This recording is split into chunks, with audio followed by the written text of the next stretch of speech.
Everyone's connecting. Excellent. Thank you, Gustav. Most welcome. Welcome, everyone, to Cornerstones of Greatsword. Technically, it's Cornerstones of Learning Greatsword because this isn't all the answers. It's just the fundamentals that will help you build all the right answers. I'd like to start with just a brief introduction about what kind of greatsword I like, because if you don't have a preference, by the time you get through working through the 4 cornerstones of greatsword, you will probably have a preference. My greatsword is just over 3 pounds. I use a windrose pewter scent stopper, and the center of balance is about a hand, maybe a little bit more, in front of the keons.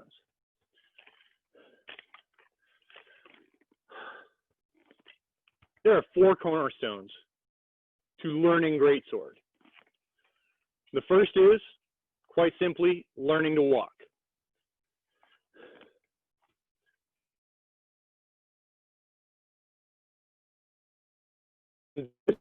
This camera, but if you also have the line of attack camera over here, this is my opponent. And the beautiful part about this particular lesson is you can learn this at home. You can practice this at home with or without this video. You take a horse stance perpendicular to the line of attack. You take your greatsword and you point it away from the line of attack. Then you cock your head and you look over your shoulder at your opponent. You're now standing in what's frequently called tiger tail. You do not want to be in tiger tail when you're in range, but it's a great place to start to learn to walk. From tiger tail, you take a step towards your foe, and you let your sword follow a natural arc that would connect with a target.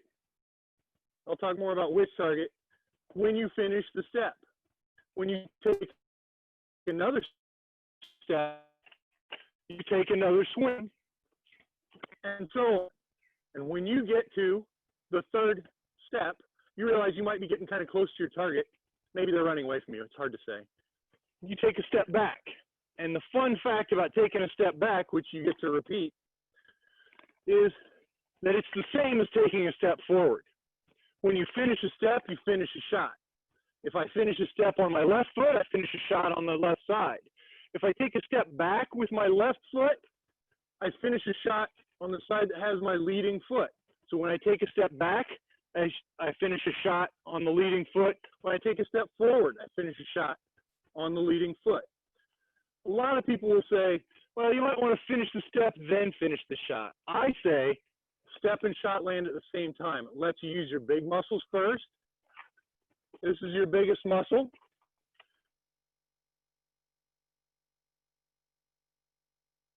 Which means you're resting your small muscles, your fine motor controls, your arms and your wrists, your fingers, those are fine motor. The other thing about learning to walk and that natural shot is that as you finish, you are generally striking at head or shoulder. We're going to move on to that and talk about the inverted J. Melchor, could you join me close to in front of the map, the line of attack cam? So Melchor, one other piece of advice. Wear your gauntlets when you're practicing greatsword, because somebody will change their mind, and instead of stopping, your opponent may push out to block, and it's going to hurt a lot if you don't have gauntlets on. I know a lot of people who will say, oh, you know, as long as you do it with somebody you trust, it's fine, and that's true.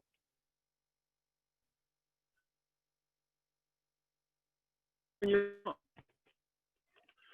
So the nice part, Melchor knows that I'm not going to hit him, so he's going to take his greatsword and just stand here like this, like a pell, but with all the accoutrements. When I finish a step and I finish a shot, it's going to be somewhere between the point of the shoulder and the top of his head. When I take another step, I'm in the same arc on the opposite side. I take a step with my left foot, I finish with the leading foot, that's the side it's on. The nice part about this is when I step back, I'm over there. When I step back, I'm over there. When I step, just cross it up. So as you can tell, you can cross this up. If I decide I don't have time for a step, and I want to hit over here, I can do that. I just don't get my biggest muscle. You want to use your biggest muscles first as much as the other things I choose is to hit somebody at the point of the shoulders. And this is what brings me to the second, that inverted J. If I'm going to hit somebody outside that arc where all my natural shots so far have been in here and in here, in this natural arc, if I want to hit somebody outside of there, quiz time, I'm going to hope for somebody to speak up. What's the first thing you notice when I take my guard? Hands. It's hands. My right hand is on top. If I am going to swing outside of this, I call this right hand lead. People call it different things. I call it right hand lead. I'm probably going to swing on this side that has my leading hand. Why? Because it's easier. I can hit an inch above the knee. I can hit a hip. I can hit arm. All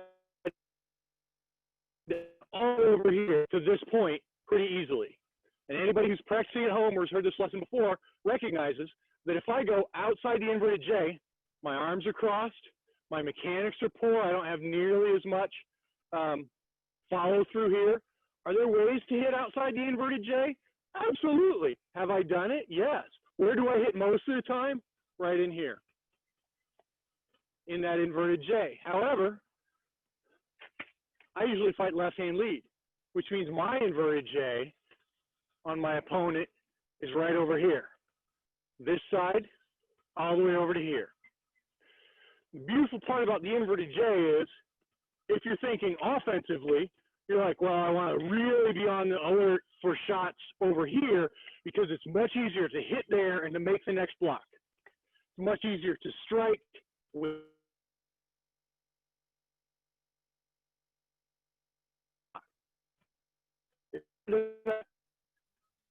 I'm taking a higher risk shot, a higher risk to me personally.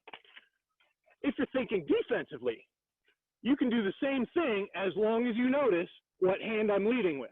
If you don't pay attention to what hand I have and you take the exact same stance, whether I'm right hand or left hand lead, then you are giving me an advantage because you're not prepared to defend against the most likely places that I'm going to strike.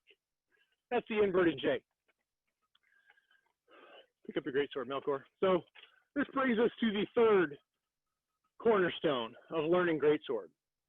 This piece comes from Sir Roger de Bayeux, one of my favorite people ever. And I took a Rush class from Sir Roger back when Rush classes it was Great Weapons 101. And he teaches the same fundamentals class, whether you have a greatsword or a pole arm, and he specifically teaches it with 6 foot. We're not going to talk about 7.5. We're specifically going to talk about greatsword. But this element, this entire cornerstone is straight from Sir Roger.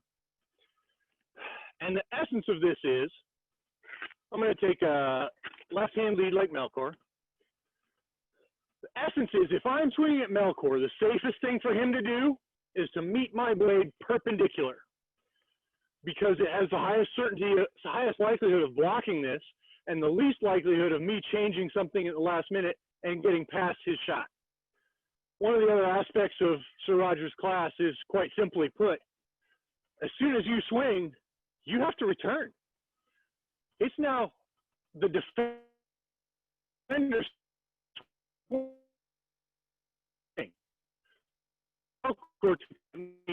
And I want to meet his perpendicular because it gives a great confidence that I'm going to block that shot. Now, Melchor is going to return much more slowly because I asked him to for this particular section of class. What I really want to do as an attacker is to choose hold still, to choose one side of his blade to either attack on this side or to attack on this side. And the main thing you want to notice on that is I'm coming in parallel, because to hit him, I need to get past his blade, and that means I need to think parallel when I'm thinking offensively. But the fact is, I just blocked his shot, and as soon as I move, he's going to move. So he's going to try to catch my blade maybe 100% perpendicular, or at least keep it between his body and my sword. Therein lies the fundamental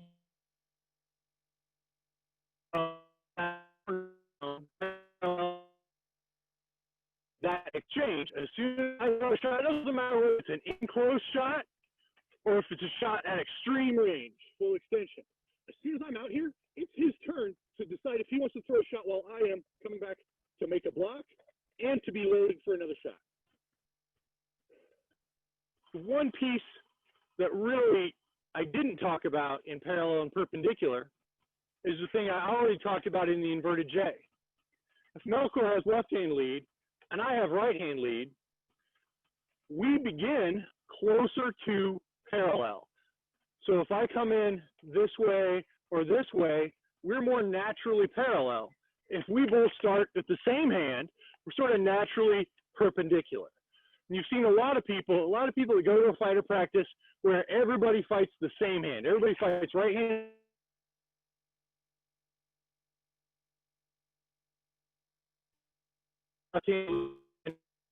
Perpendicular, block, block, block, block, turns into, sometimes looks not very pretty.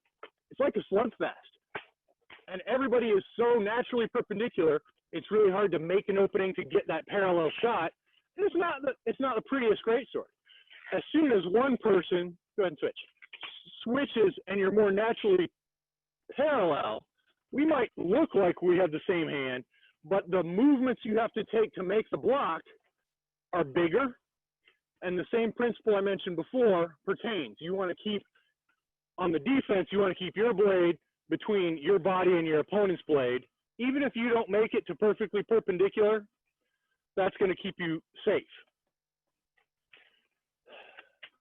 That's the third cornerstone, parallel and perpendicular.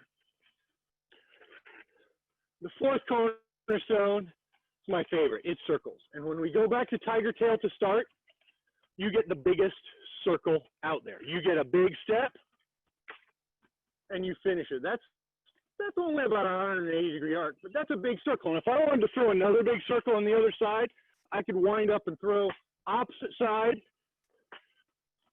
I could even drop one low. Unless if I do it over here, I'm at risk because he's just going to crush me. It's really hard to make the recovery from that because I'm outside the J. That's the big circles. Always want to start with big circles to learn them. If you start with small circles, then all you ever learn are the small circles. And somebody who can change it up and get a big circle is going to have opportunities that the person who only ever learns small circles just doesn't have. They don't have that shot. The thing about big circles is they reinforce what I said in the first cornerstone about learning to look. Use your big muscles first. Even if you're keeping the sword in close, the big circles that come out wide leverage your gluteus maximus and your hips first so that your arms can change something up. And that's where we come to not just the small circles, but changing from big circles to small circles. So if I tighten this up, then suddenly I have moved from a big circle that could come over to here to a big circle that comes in close. And when I tighten that up, not only do I change my line of attack, but I can choose to come in parallel just past the block, or I can choose to tighten it up enough that if he bought the big circle, I can come in parallel behind. And that change up between big and small is truly the fourth fundamental, the fourth cornerstone. As you look at each of those things, each cornerstone teaches you other things about the other cornerstones. You can make a circuit through all four of those cornerstones, work on each element, and as you get to the next one, you're going to realize it's teaching you something about the cornerstone you just practiced, or maybe the one before that, any of the four. They're all connected. The circles connect those. That is the essence of what I wanted to talk about with cornerstones of learning Greatsword. I'm going to look at the chat, and people can speak up if you have questions. So for the chat room, this is the time if you have questions or comments to go ahead and put those in there. I also put a link in the chat that's a link to my outline.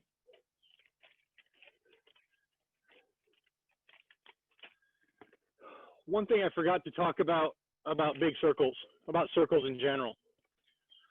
If you think about the point of my sword as what traces the circle, and I take a big circle or another big circle, that's fine. You can think about those circles, but really anybody who is in the least bit nitpicky is going to say that's not really a circle, it's just an arc. Well, if I go from here all the way around, it might be a circle. But realistically, if you like geometry, you can also think of it as cones. And this one is a section of a big circle.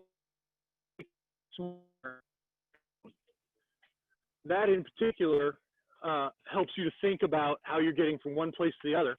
I talked about tracing a circle with the point, but I used to teach physics, so I can't leave this part out. When you build a greatsword, find the center of mass. You might even want to put a little piece of tape or a little mark on it so you can see it when you're practicing. Probably not when you're fighting. If you're looking at your own sword when you're fighting, you need more practice. But this center of mass is actually, from a physics perspective, what you're doing work on.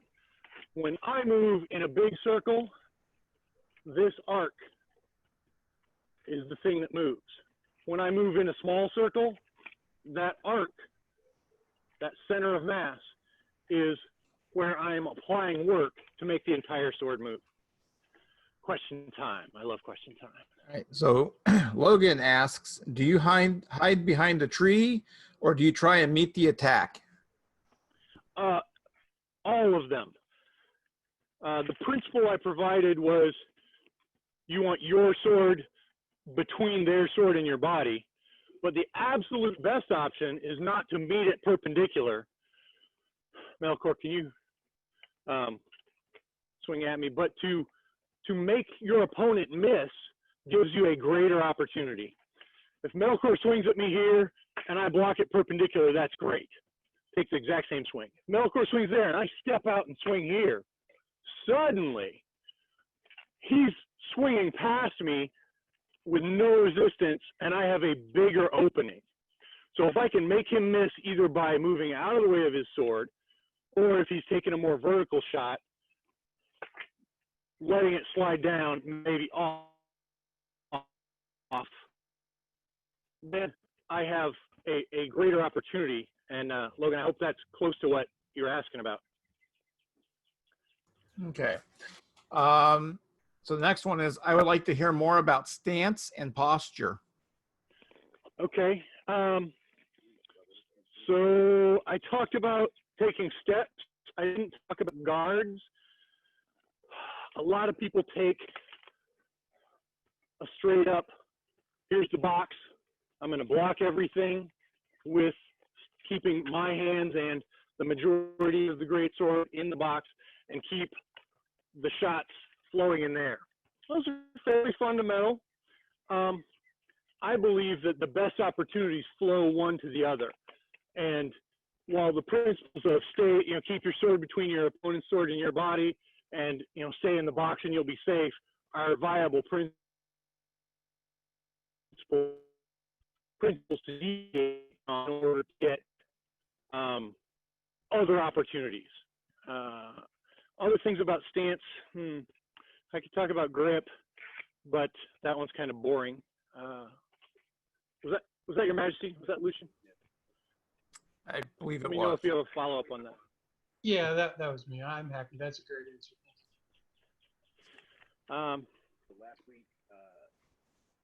Okay. So last week we learned about footwork. How does what we learned last week translate with greatsword?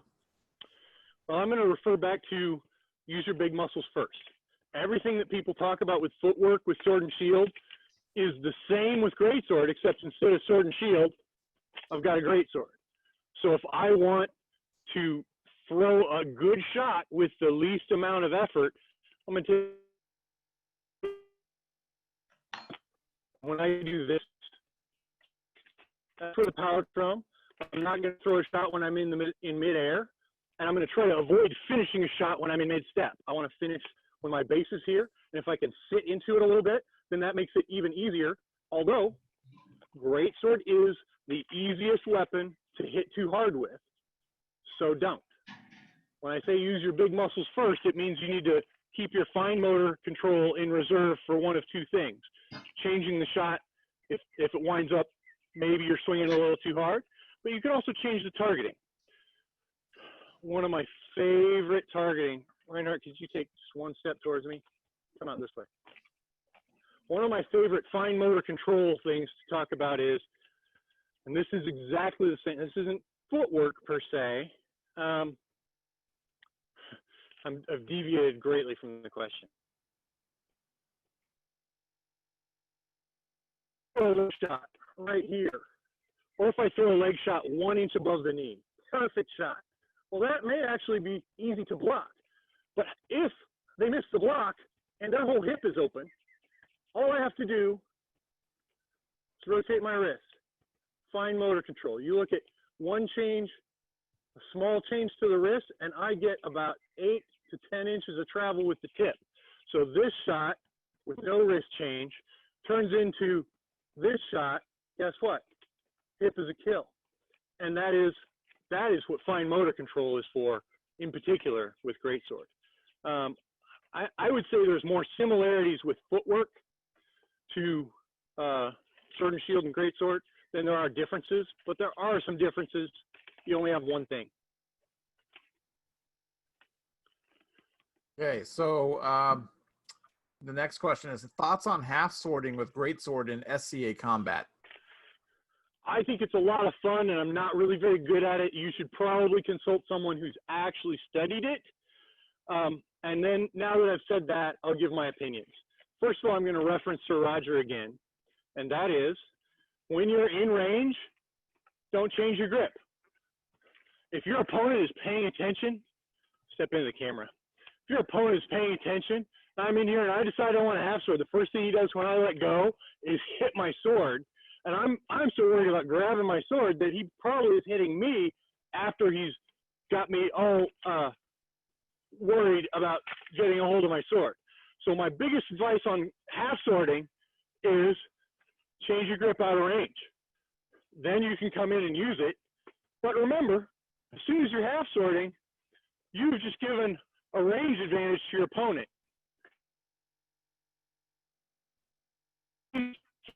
Half sword, especially if you're up in the tails for leg shots, might be great. Maybe you like it against sword and shield. I like a lot of techniques against sword and shield. So it can improve your turnaround. It can reduce the amount of time between blocking a shot and swinging, but it also dramatically reduces your range. And, oh, this is the perfect time. I have a provable fact, an opinion that is provable about why greatsword is the best melee weapon. Mathematically provable fact. And that is quite simply that it has the most linear inches of striking surface of any weapon on the field, except the 7.5-foot polearm dressed as a greatsword, the faux polearm, which again proves my point that greatsword is mathematically the best weapon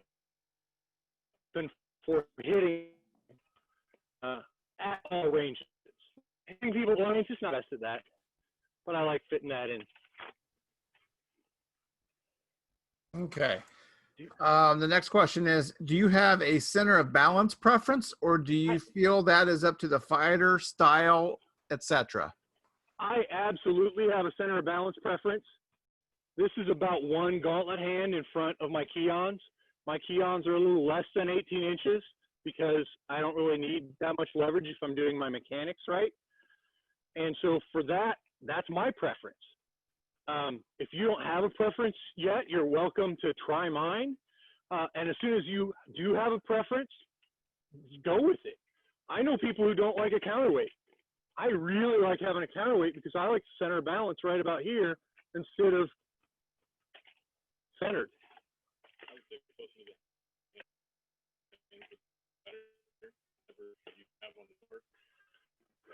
So do you see on that, closer to your hands is better? The one thing I would say is if you get it too close, it's not good. There's a reason when you pick up a hammer that the hammer head is not immediately at the edge of your hand. So it's interesting to note that this distance here to the center of mass is almost the same as most hammers you will buy in a hardware store. And guess what? If you had to count the number of times I fought Greatsword one-handed because I lost an arm, it would not be a low number. I lose an arm a lot. And having the center of mass closer to the keons makes that, I'm going to call it manageable. It doesn't make it easy, but it makes it manageable. So we got a follow-up question is along those lines, what about grip length? So when I started, the maximum grip length was 18 inches. And I've always taped my swords this way because when I started doing it, since it wasn't marked as a blade, I could hold on to it that way until this was way before half sorting rules. I would like to fight, inverted greatsword and sword would be kind of fun. And then people got picky about that, so I stopped doing that. But I kept my grip length about 16 or 17 inches the entire time I've fought greatsword. That's my preference. And with the half sorting rules, if I want to come out to here, that's fine. So I know that you can build your keons wherever you want. They've essentially, with the half sorting rules, effectively done away with any restriction on where you put your keons. I still like mine here. Less than 24. Anything past 18 inches is odd to me, fine for you. This is a good time.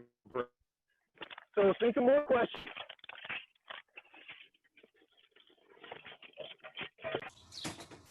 We're going to have ourselves a little intermission. We have a minimum of 2 passes per person. Glasses. What? You were wearing your glasses when you were Glasses. I forgot I had them on. This is a fighter practice, so do you guys have a cup? Yep. We're all dressed to kill.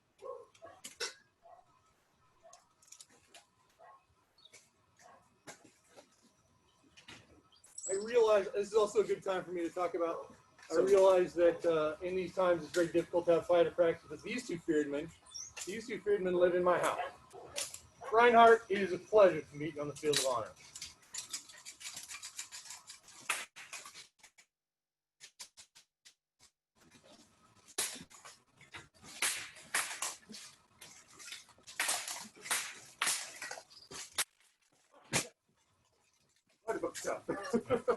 Very nice pass, Rheinhart.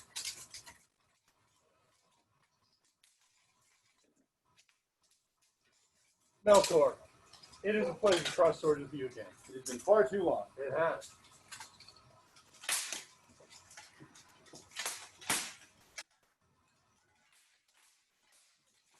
Go! Yep. Just enough. Very well done.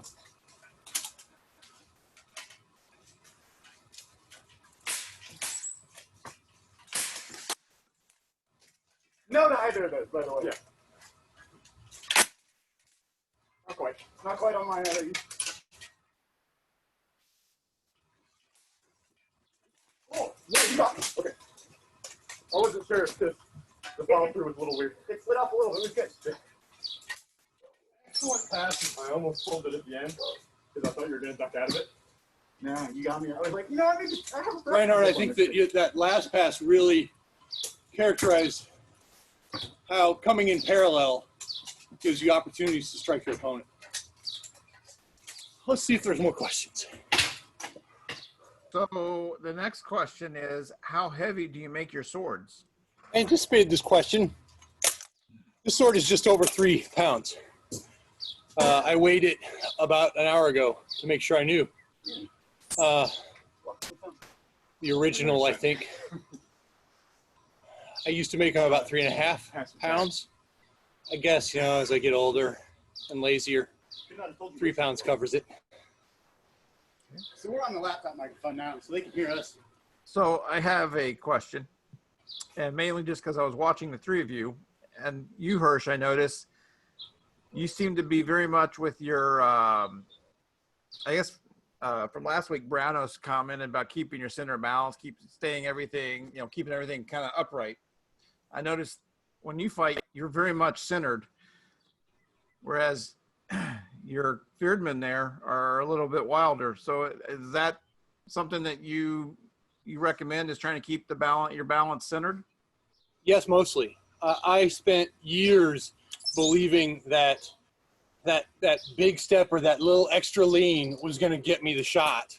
And then after, more than a decade of denying the truth, I slowly came to realize that mostly when I did something that was a bigger move and leaned forward, or if I really leaned back out of a shot instead of taking a small step and staying mostly centered, those big leans, sometimes they work, usually they don't. Often they get me killed, or they leave me in such a state that I have managed to avoid the shot, but my recovery leaves me open for much longer. And by recovery, I mean back to my center of mass, or the shot that I throw goes from being this, beautiful, oh, I'm off balance, but there's a target, goes from a beautiful shot in my mind to becoming this wobbly, desperate, I might finish the shot and I might lose my balance, so I better take a step. And it leads to poor mechanics, really. So I do recommend keeping your center of mass over your feet mostly, and deviating from that, varying with a big lean or a big step, or a lean back out of range. Rarely. I don't want to say never, because all sorts of things that are a bad idea can pay off rarely. So I would comment that the reason that I lean more than my dad is because I have a sloppier defense. And so I sometimes lean to bail out of a shot that should hit me. And it's not the best solution, but it's because I've got a sloppier defense, in my opinion. And I don't know that I'm leaning I'm definitely not leaning as much as Rheinhart, because I am a much shorter person and leaning does not do nearly as much for me. But I squat down a lot more than both of these guys do, because I'm already low to the ground. Sometimes being lower to the ground gets me that advantage. And that just sort of being up and centered doesn't get me. But being down here, I can duck a shot easily. I can get that hip by jaying up into it a little easier. Yeah, you make that work way better than I do. There is the Guardians of Valor that I won. There's a video of my first fight against Dad, Duke Dad, where I duck out of a shot just at the range by dipping down, and the way the circle works, it brushes right past my face. And that was when seeing that video, I was like, that's why I do that. Because I was like, I squat down a lot during Greatsword, just sort of naturally. I didn't know why until I saw that video. And it's a real gamble. When you choose not to block a shot, but to duck it, it's a gamble, because if your opponent realizes what you're doing and can adjust, they might still be able to hit you. Also, but it's so fantastic when it works. The fifth cornerstone of Greatsword is don't block with your hand. I'm bleeding a little bit. Block between the hands, though. Between the hands is fine. Don't block with your hand. Dangerous game. It's a really good topic.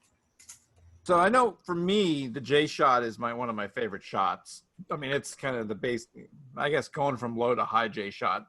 What are some different examples of the J shot that you like?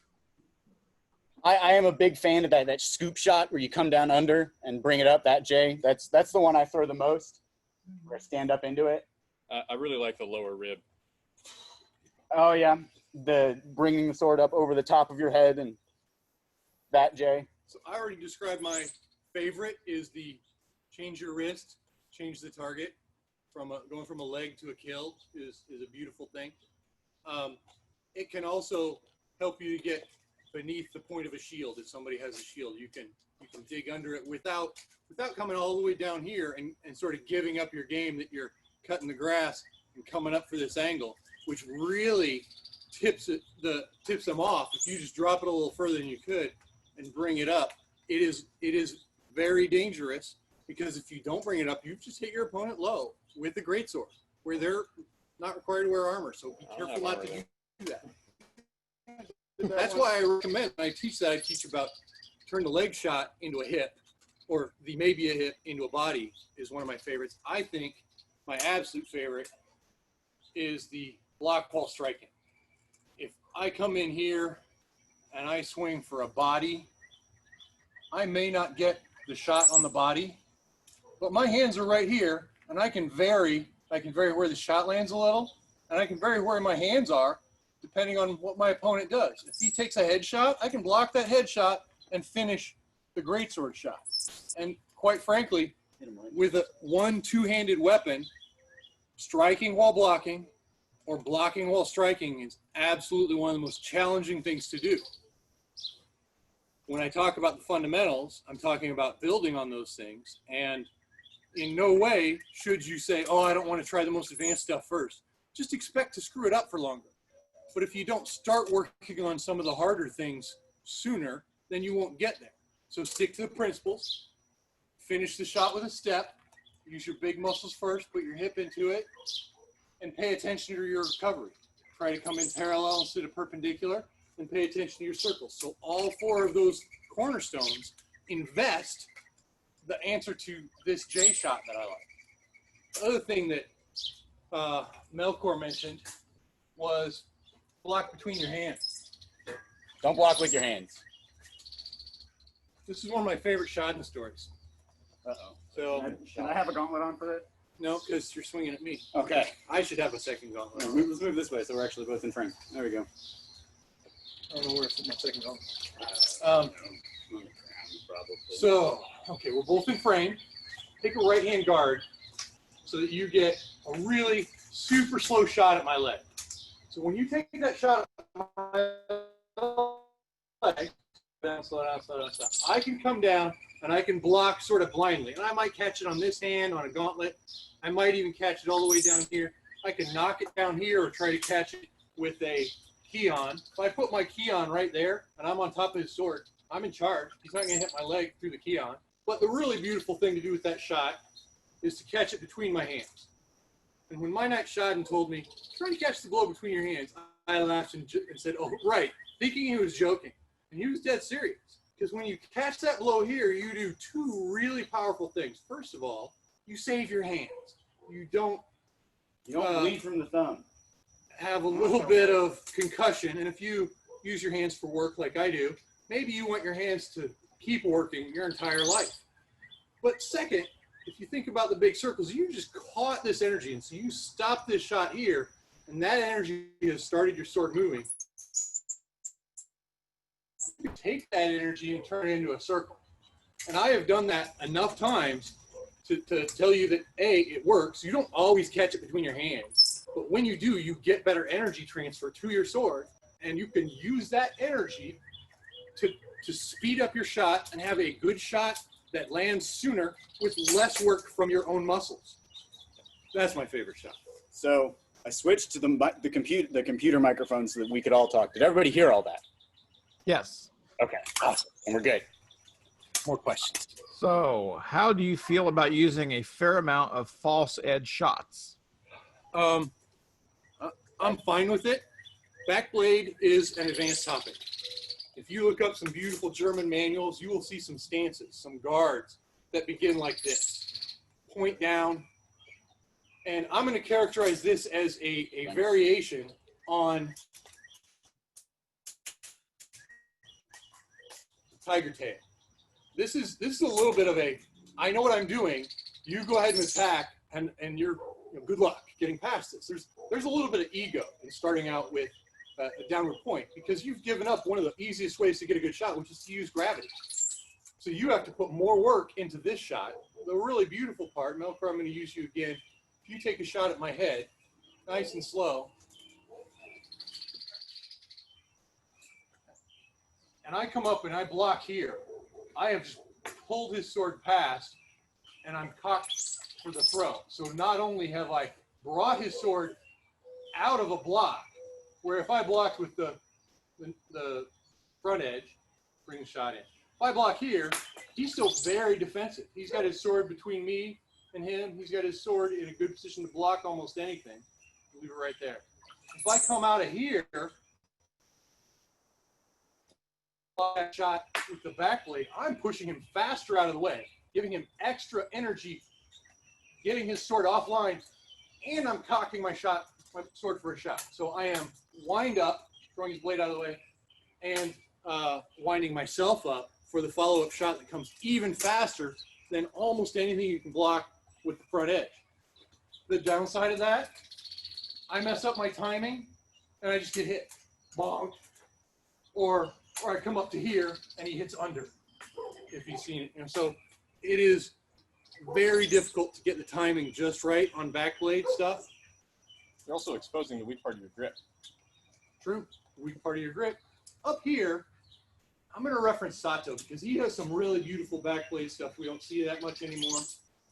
But when you start doing some of these, bang, bang, bang, and then he changed it up. Stay right up there. If I can get Melchor to swallow over here and pretend he's really slow on the return, I can take a small step, make sure I don't get locked up in the keons, and hit him with the back blade inside of his return. But I have to beat him there. And if I miss, if he ducks this and goes squat, I'm toast. So there's some really elegant back blade work you can do. Absolutely high risk. I would equate that to a similar backblade shot with sword and shield.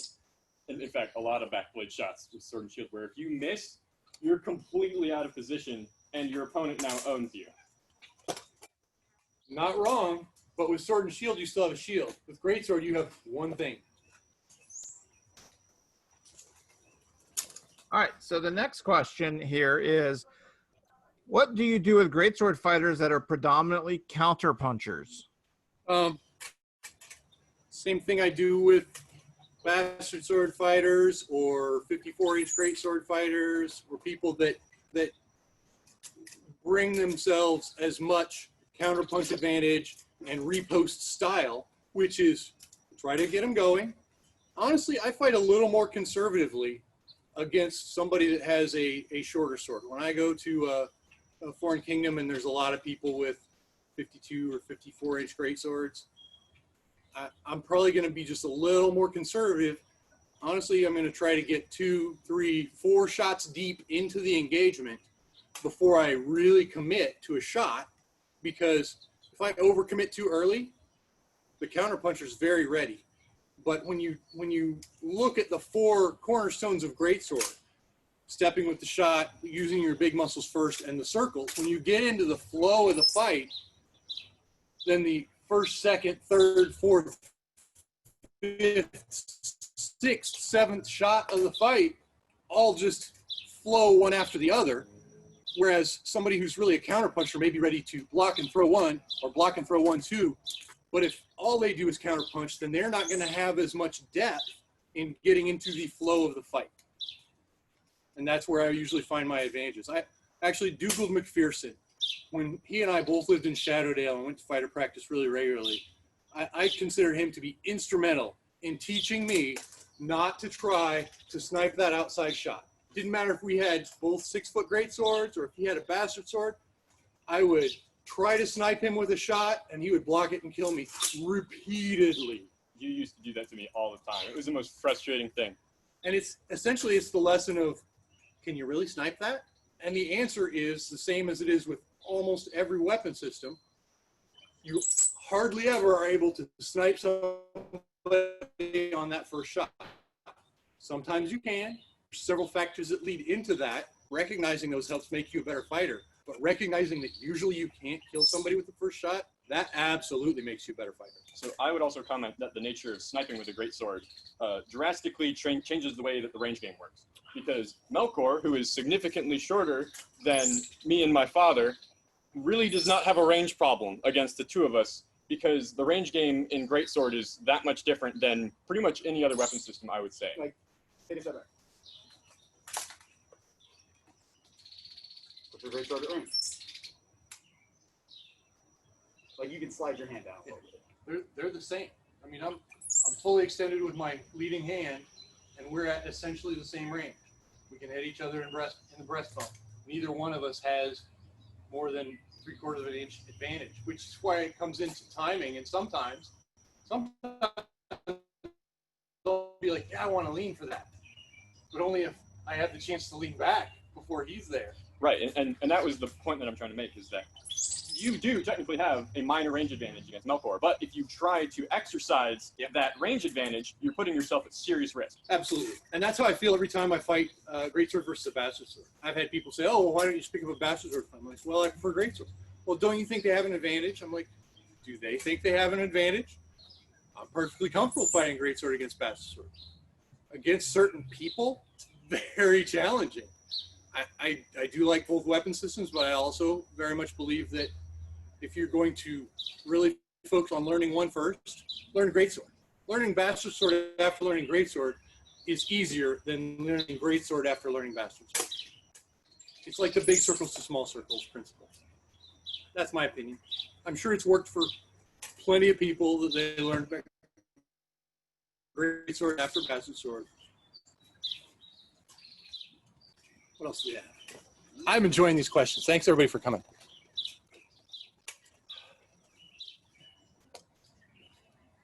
So you brought up Bastard Swords. So what are some things that you, I guess, when you approach someone who's armed with the Bastard Sword, what are some differences in maybe how you move or how you approach the fight? I think the most important thing for me to do when I am facing somebody that, just whether they have a counterweight or not, somebody with a shorter weapon is going to have a slightly higher rate of fire. So their block to strike is going to be faster. So the very best thing for me to do is to accept that. If I assume that I'm going to get one free shot on them, what that probably means is that when I take my one, quote, air quotes, yeah, thank you. When I take my one free shot at them and I'm out of a Bastard Sword range, they're not just blocking it. They're taking a half step towards me when they block it. Then they're in range and I'm still recovering for a block. Here, we can do this with an actual Bastard Sword. Thank you, Rheinhart, for doing this to make this actually like physically possible. One of the best things to do with a Bastard Sword fighter, I'm going to refer back to my earlier comment about the flow of the fight. If I just treat it like we both have two-handed swords, I'm going to swing and he's going to block, he's going to swing and I'm going to block, and we're going to fight, then it's going to be a hard fight. He might have a little bit of a rate advantage on me, so I'm going to have to be good on my blocks, and I'm going to have to not overextend on my repos. But as soon as I can get a shot and a block and a step, if I can step back out of range, if I can freeze his feet for 1 second, if I can get the block and make my block on a leave, then I get a free shot when I'm on my way back. I am growing the range when I throw my range shot. Then I can do whatever I want because I'm increasing the range when I'm finishing my shot. As long as I'm accelerating first, I have a safe shot at range.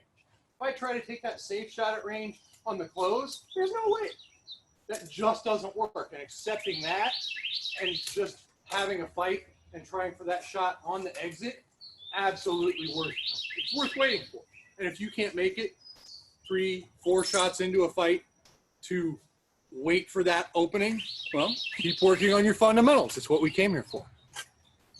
All right. So the next question is, when you consider flow of a fight, when do you try to slow down the pace or when do you speed up the tempo? I really don't have an answer to when I try to slow down the fight. he doesn't understand rhythm. I will intentionally choose a slower tempo with some fighters to start, and I will let the flow of the fight dictate when it speeds up. Big circles to small circles speeds up the tempo. Small to big is hard, so I'm probably only going to do that if I'm stepping out of range, or if I'm in a position where I'm pretty darn safe because of everything that's led up to there, and it's effectively the same as getting out of range. I have a thought on this.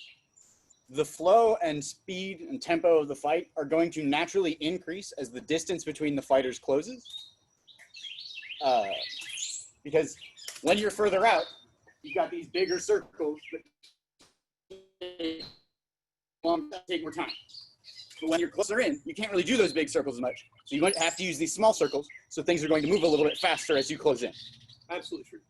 Very good point. There is one specific thing I was considering teaching. It's kind of an advanced technique, and I need somebody to stand with a greatsword because I'm going to teach how to throw the double tap. We covered all the basics, all the pieces. Those of you who have the outline there, you can grab a highlighter and you can find one or more elements from each of the 4 cornerstones that I'm going to talk through when I talk about how do you throw a double tap with a greatsword. It's like, well, you don't. It's long. You already said when you're talking about Siraj, you have to take turns. You have to swing and then return and block. Well, guess what? You don't have to do that. You can throw a double tap, and I actually teach a double tap with a single sword the exact same way I teach double tap with a greatsword. We talked about using your big muscles first. We talked about how it's pretty easy to hit too hard with a greatsword. When you first teach somebody who's brand new how to swing a sword, you're teaching them how to use all their muscles, whether they take a step or not. And if they have any skill, within 3 to 6 months, you're teaching them, you're making sure that they know not to hit too hard, because it's not too difficult to teach somebody to use all their muscles in conjunction. How does that pertain to a double tap?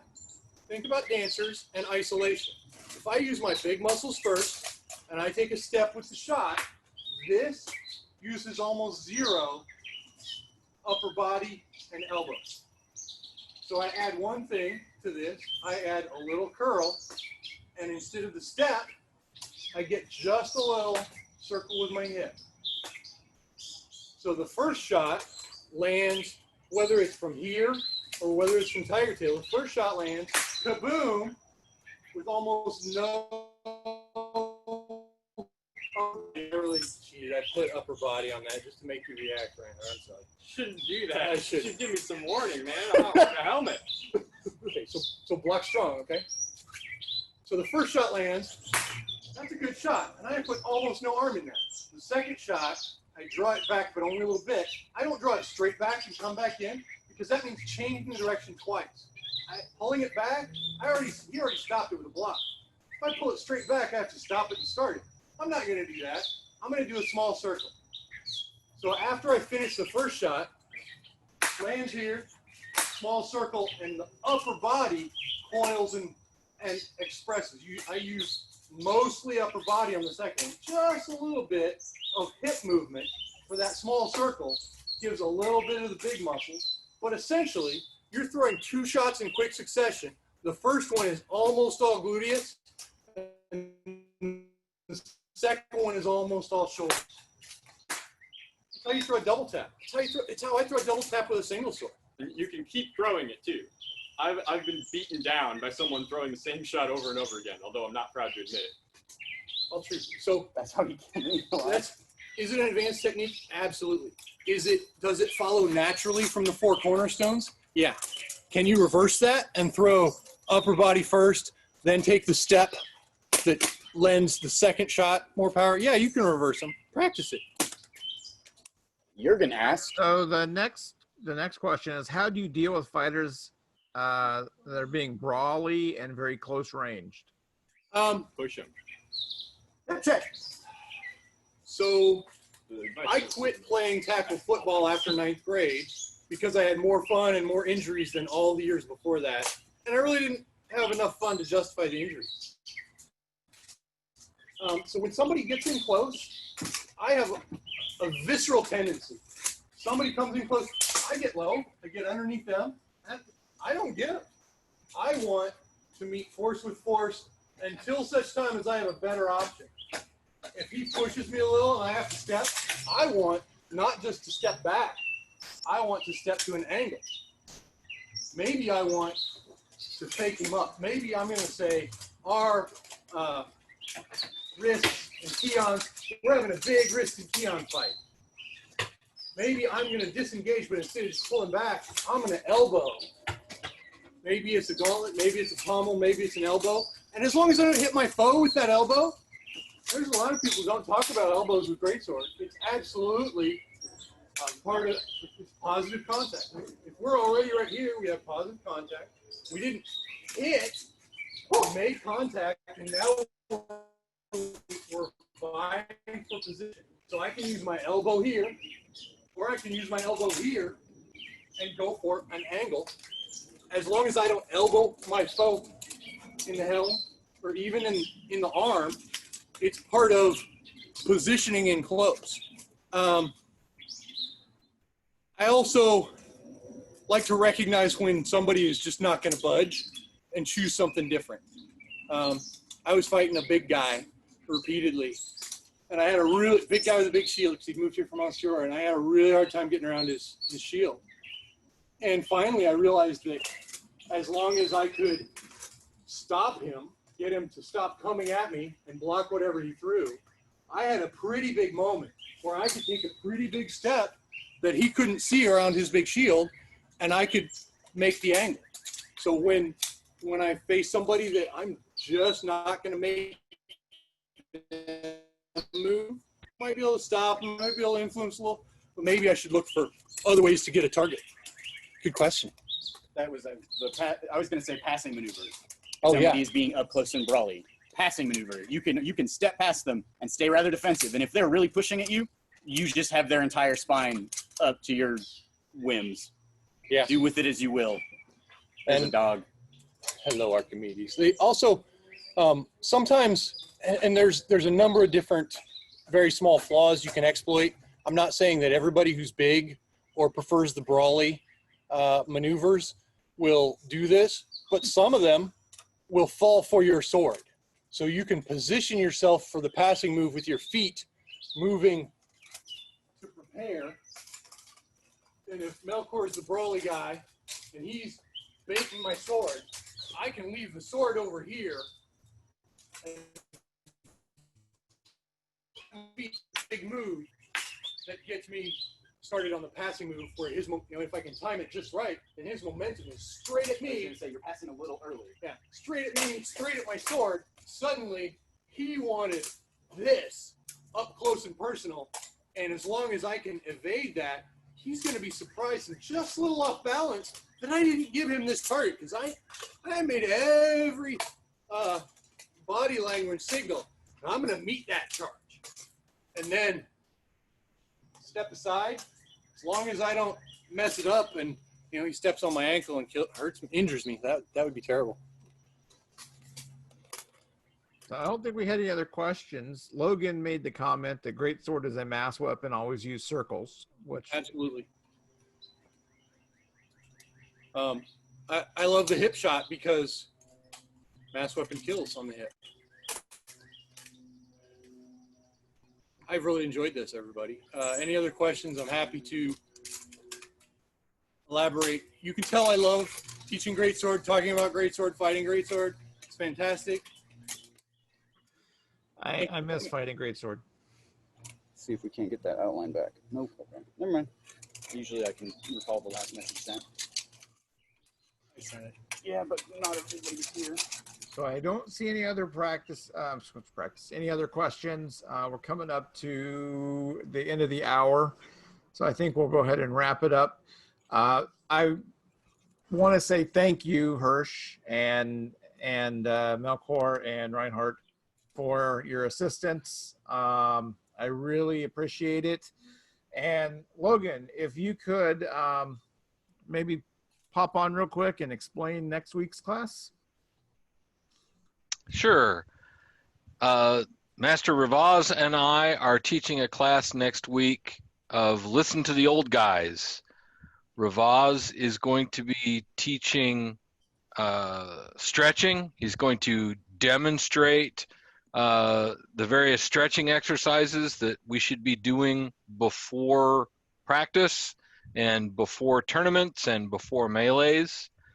And I will be demonstrating some of the basics that I teach people that we should all be doing on a regular basis to help us with our power generation and our footwork and just some really basic things you can do at home with minimal equipment to help keep yourself ready for when we get out of this pandemic.